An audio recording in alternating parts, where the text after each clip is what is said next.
Après l'invalidation de l'arrêt Roe contre Wade aux États-Unis, il y a quelques 300 médecins, majoritairement des femmes, qui ont envoyé une lettre au Collège des médecins du Québec pour rendre l'avortement encore plus accessible chez nous au Québec. On en parle avec une des signataires de cette lettre que vous voyez, Dr Geneviève Bois. Elle est médecin de famille au Nunavik qui pratique elle-même des avortements. Bonsoir, Dr Bois. Bonsoir. Dites-moi, dans cette lettre, vos collègues et vous demandez au Collège des médecins d'abolir des procédures obligatoires comme l'échographie pour rendre la pilule abortive plus accessible. Qu'est-ce que ça changerait? Qu'est-ce que ça va changer?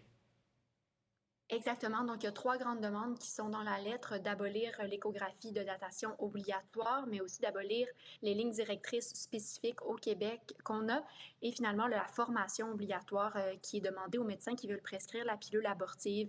Donc, il y a ces 3 restrictions-là qui sont uniques là, au Québec, dans les juridictions similaires, puis dans le restant du Canada, qui viennent mettre des bâtons là, dans les roues parce qu'il y De a quelle plus de délai façon? s'il y a S'il y a moins de prescripteurs, bien, il y a plus de délais, il y a moins de points de service où on peut aller, moins de médecins qui peuvent donner cette médication-là. Puis s'il faut faire un test de plus, bien évidemment, ça peut complexifier les rendez-vous ou créer des délais là, qui ne sont pas nécessaires. Donc, on voit dans d'autres endroits, quand on a laissé tomber ces restrictions-là, la sécurité est restée la même, mais on a eu plus de médecins prescripteurs puis moins de délais là, pour avoir un avortement. Oui, et au Québec, on a même l'expérience des derniers mois parce qu'avec la pandémie, j'ai bien compris, on a enlevé, entre autres, l'échographie obligatoire et ça a permis donc d'améliorer l'accessibilité. Pourquoi le Québec est la seule province à imposer des mesures comme celle-là?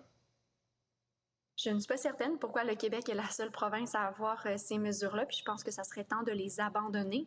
Pendant la pandémie, effectivement, il y a eu un avis comme quoi on pouvait outrepasser l'échographie obligatoire dans certaines circonstances. Je ne sais pas si l'avis était pas assez clair ou pas assez solide pour que les médecins se sentent épaulés, mais moi, j'ai pas vu là, beaucoup de médecins passer au-delà de l'échographie à cause de ça. Donc, peut-être qu'il faut être un peu plus clair dans les restrictions Bon. qui existent et qui n'existent pas.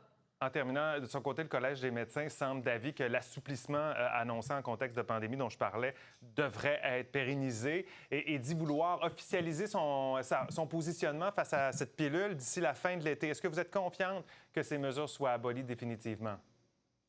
Mais pour nous, c'est pas suffisant de simplement pérenniser leur position pendant la pandémie sur l'échographie. La formation obligatoire puis les lignes directrices spécifiques au Québec demeurent un problème. Tant qu'il y a cette formation obligatoire-là, il n'y aura pas plus de prescripteurs.